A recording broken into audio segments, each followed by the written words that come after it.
You ever stop and think about how a single, powerful intention could just ripple out across time? We usually think of ancient texts as, just telling stories from the past. But what if some of them are doing way more than that? What if they're actually mapping out the fabric of reality itself, showing how a single, focused purpose can literally create worlds? Well, let's dive into one of the most incredible examples of this idea, the Sutra of Great Compassion. I know, it's a huge question, right? But that's the absolute heart of this sutra. The core idea is that the destiny of entire worlds, and that includes ours, isn't just some random accident. Nope. It's the result of these incredibly powerful vows, these cosmic-level intentions, made by beings eons and eons ago. Okay, so try to picture this scene. We're in the presence of the treasury Buddha, and there's this enormous gathering. We're talking princes, disciples, all kinds of beings from all over the cosmos. And one by one, they're about to stand up and declare their ultimate career goal, their highest ambition. And it's a choice that's going to define not just their future, but the future for countless others. And what's so cool is that the sutra lays out this super clear repeating pattern. It's like a three-step formula for forging a destiny. First, a being makes a huge, powerful vow. Second, some kind of miracle happens, a sign that proves their sincerity. And third, the Buddha gives a prophecy, revealing the cosmic future that this vow just kicked into motion. It's basically a roadmap for destiny. So let's see how it works. So first up, we've got a type of vow that's all about creating this perfect ideal.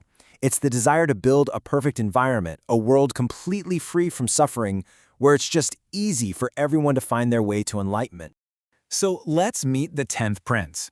His original name was Soft Heart, but he makes a vow that is so unique, so compassionate, that the Buddha literally renames him right there on the spot. He becomes Fragrant Hand. There's something so beautiful and elegant about this, isn't there? He doesn't just wish for a nice-smelling world.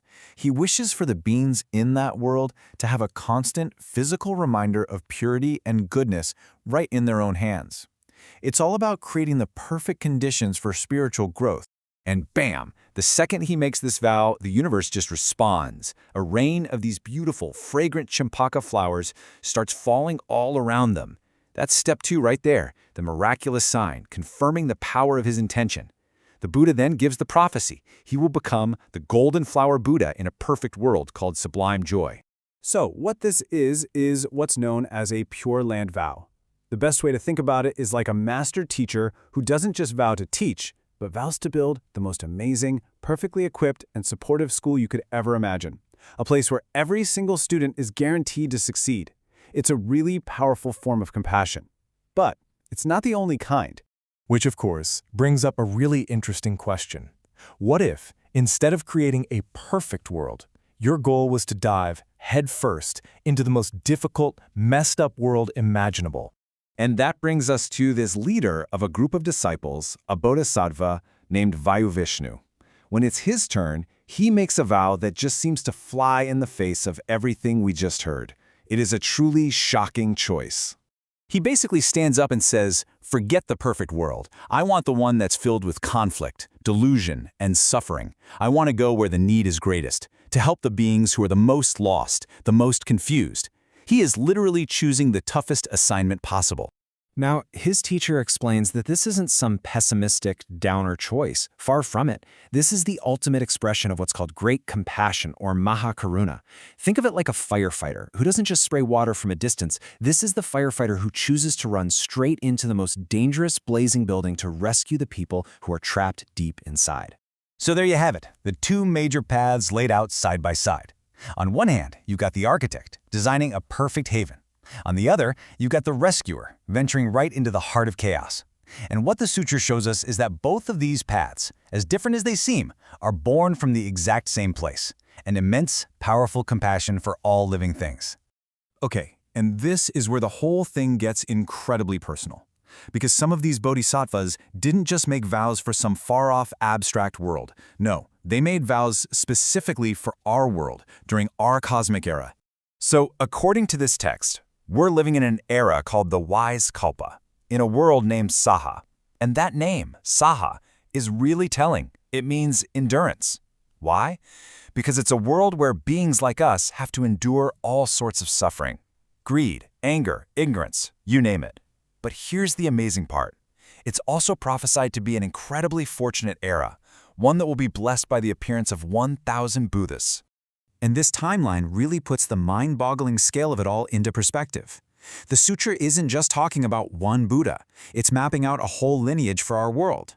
It talks about Kashyapa, a Buddha from the distant past when humans lived for 20,000 years. Then, of course, there's Shakyamuni, the Buddha of our present, more familiar age. And then it looks forward to the next one, Maitreya, who is prophesied to show up in a future golden age, when the human lifespan is a cool 80,000 years. So what about that vow for our future? Well, let's turn to the Bodhisattva, who would eventually become Maitreya. Before the Treasury Buddha gives him his prophecy, he offers some incredibly clear, practical advice on how to actually get there.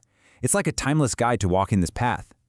And here it is, that timeless advice. The Buddha breaks it down into these two simple columns, things to avoid and things to cultivate.